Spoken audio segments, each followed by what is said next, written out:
Assalamualaikum warahmatullahi wabarakatuh. Salam dan bahagia.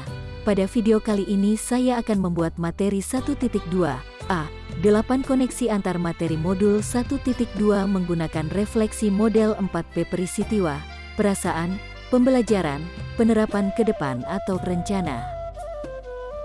Momen yang paling penting atau menantang atau mencerahkan bagi saya dalam proses pembelajaran modul 1.1 hingga modul 1.2 adalah, menurut saya momen yang paling penting atau menantang atau mencerahkan dalam proses pembelajaran modul 1.1 hingga modul 1.2 adalah ketika saya baru tersadar ternyata pemikiran KHD tentang filosofi pendidikan adalah pemikiran yang luar biasa. Beliau merupakan sosok yang visioner di mana telah merancang hakikat pendidikan sedemikian rupa sehingga filosofi pemikiran KHD bisa digunakan dari masa ke masa hingga saat ini. Bahkan konsep merdeka belajar merupakan buah hasil pemikiran beliau juga. Konsep menuntun, kodrat alam, zaman dan kodrat anak bermain, asas trikon, budi pekerti, berhamba pada murid, anak bukan tabula rasa, pendidik seperti petani tukang kebun, semboyan ing ngarsa sung tulada. Ing Madya Mangunkarsa, Tutwuri Handayani merupakan hal yang penting dan mencerahkan bagi saya pribadi.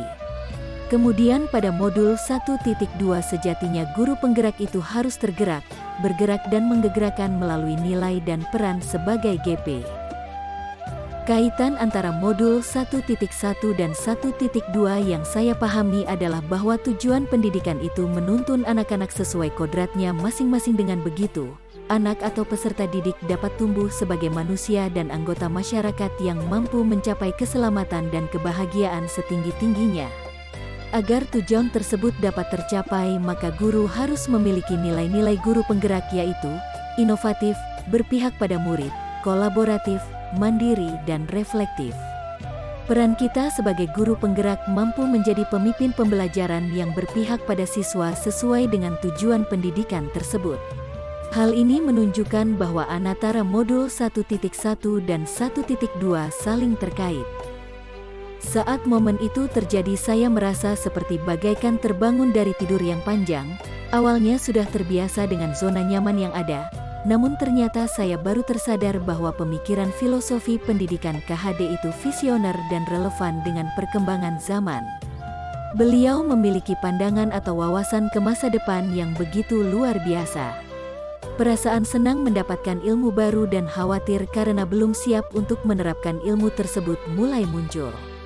Namun saya tetap berusaha konsisten sedikit demi sedikit melakukan perubahan di kelas kecil saya.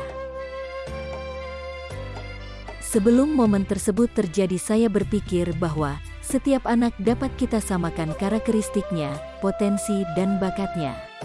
Kemudian saya juga berpikir ketuntasan materi adalah yang paling utama sehingga pada akhirnya banyak pembelajaran yang berpusat pada guru. Hanya sekedar mengajar tanpa memperhatikan kodrat alam, zaman dan kodrat bermain pada anak. Budi pekerti pun hanya sekedarnya saja diajarkan. Sekarang saya berpikir bahwa kita harus merubah mindset kita yang lama tersebut. Kita harus mengetahui bakat, minat serta potensi siswa. Kemudian mulai menerapkan pembelajaran yang berpusat pada siswa. Intinya berusaha menerapkan pemikiran KHD tentang filosofi pendidikan. Kemudian kita harus memahami nilai dan peran guru penggerak agar menciptakan siswa yang memiliki intelektual yang bagus dan budi pekerti yang luhur sesuai profil pelajar Pancasila. Apa pengembangan diri yang sederhana, konkret dan rutin yang dapat saya lakukan sendiri dari sekarang untuk membantu menguatkan nilai-nilai dan peran saya sebagai guru penggerak?